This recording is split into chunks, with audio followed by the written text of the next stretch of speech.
Hello everyone. I hope you all are well and doing well at your home. Today we are going to start with the next topic, that is refraction through a rectangular glass slab. Okay. So last class we have seen what is refraction means. What is refraction? The bending of light is known as refraction. Along with that we have seen what are the two laws related to refraction. And we have seen that how light behaves in a certain medium, that we have already seen in the previous class. Today we are going to discuss a very important topic, that is refraction through a rectangular glass slab.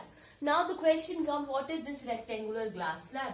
As the name given, rectangular glass slab means one slab which is made up of glass and that is of rectangular shape. So here I have made a one rectangular glass slab. Okay. If you will see in the NCERT book, you will find this particular on page number 173. Okay.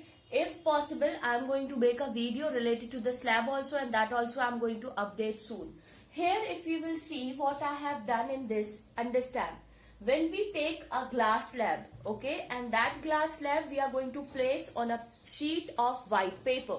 When we are going to place a glass slab on a sheet of white paper, it's a rectangular glass slab. Suppose this is of length of 5 centimeter. So if it is of 5 centimeter, I am assuming that this can be my normal, means exactly a 2.5. So I have drawn a normal here. What I have done? I have drawn a normal to this particular. Okay, and this I called normal. Okay, and this is the point which where this ray meets, or the normal we have made, that I called it O. Now here if you will see this glass or this refractive or rectangular glass slab, it is we call denser. Okay, this is a glass, this is a glass slab.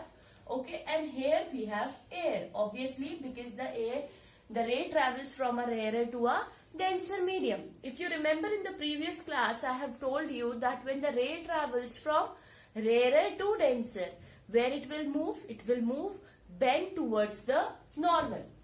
So we will start assuming, imagine that one ray has incident at this particular point. So this will be my incident ray. Okay.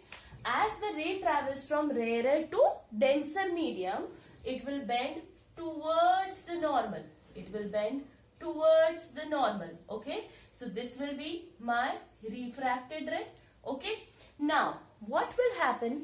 Again if you will see, when the ray travels from, now this is my glass and again the ray comes out in a denser medium. So here if I will draw a one normal, again I have drawn a one normal, what I am going to get is the ray is moved away from the normal. The ray is going to move away from the normal. So my incident ray, if you will see, okay. So what I have done, again understand, incident ray comes when the ray travels from rarer to denser, it will bend towards the normal.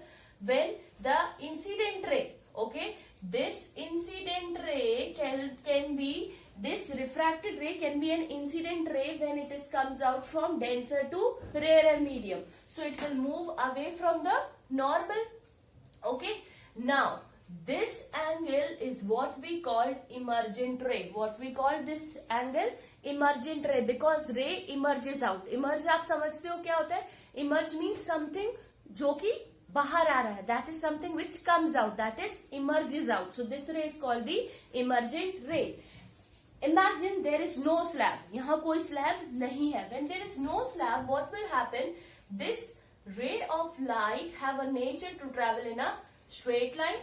This ray of light is having a nature of travel in a straight line. So this ray is called, that a ray which is parallel to incident ray is called emergent ray. So this emergent ray is parallel to your incident ray. Such ray is called an emergent ray. Now the distance between how much it get displaced, it called lateral displacement. What we call lateral displacement. Okay, because it get displaced from its position it get displaced from its position from this much. So when through a scale I can measure what will be the lateral displacement between two rays. Okay.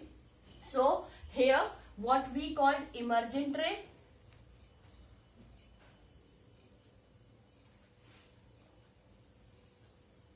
a ray which is parallel to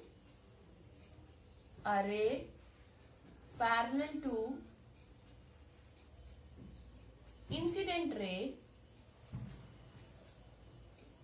is called emergent ray. A ray parallel to incident ray is called emergent ray. What is lateral displacement? Lateral displacement defined as the distance between emergent ray and incident ray. Emergent ray and incident ray gives us the lateral displacement. So this way we can find out the refraction through a glass slab.